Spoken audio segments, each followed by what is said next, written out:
Animal mystère du jour sur Metazoa, c'est parti. Comme d'habitude, on essaie de le faire le plus vite possible avec le moins d'essais possible. Vous connaissez, j'ai pas trop de méta, je fais un peu le premier animal qui me vient en tête, et j'avoue là, j'ai pensé tout simplement au pangolin. Ok, bon bah on n'est pas sur du pangolin, on est sur des amniotes. Petit récap de l'arbre phylogénétique des amniotes avant de continuer, on a d'un côté les synapsides qui correspondent à nos mammifères actuels, dont notre célèbre pangolin, et de l'autre côté les sauropsides qui comprennent les reptiles, dont les diapsides, et les testudines. Tous les autres groupes étant des groupes éteints actuellement. Alors rapidement tout de même, on va quand même faire un petit point sur le terme synapside et le terme diapside qui correspond en fait à la morphologie du crâne. Alors chez les synapsides, on va retrouver ce qu'on appelle une fenêtre temporale qui va se situer juste derrière chaque orbite, juste sur le côté du crâne. On pense que ça a permis en fait le développement de nouveaux sites d'attache des muscles de la mâchoire. Même si à l'origine cette fenêtre temporale était seulement fermée par les muscles de la mâchoire, on a eu un développement chez les mammifères de l'os sphénoïde qui s'est élargi et qui a recouvert ces zones-là. Mais on peut tout de même voir par exemple chez le crâne humain la localisation de la fosse temporale. Et de l'autre côté, on va voir les diapsides qui, dans leur cas, eux, vont posséder deux fenêtres temporales de chaque côté du crâne. Et au milieu de tout ça, on va se retrouver avec les tortues qui font ni partie des synapsides, ni partie des diapsides.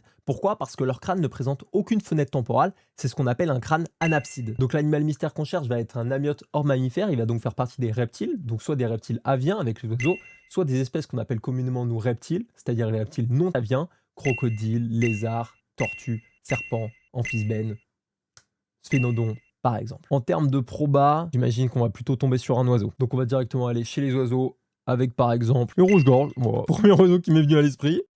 Mais non. J'ai la dinguerie. Mais oui, c'est le meilleur call de ma vie. Let's go. Je suis trop fort. Je suis l'oracle. Bon bah alors là, le métazoa du jour est très très rapide. Et bah écoutez, j'espère que ça vous a plu. J'espère au moins que mon bonheur vous a plu. J'y crois pas, je suis comme un ouf. Pour que vous vous rendiez compte quand même de la place du rouge-gorge dans la classification des oiseaux, on va voir l'arbre phylogénétique juste ici, avec tous ces groupes-là.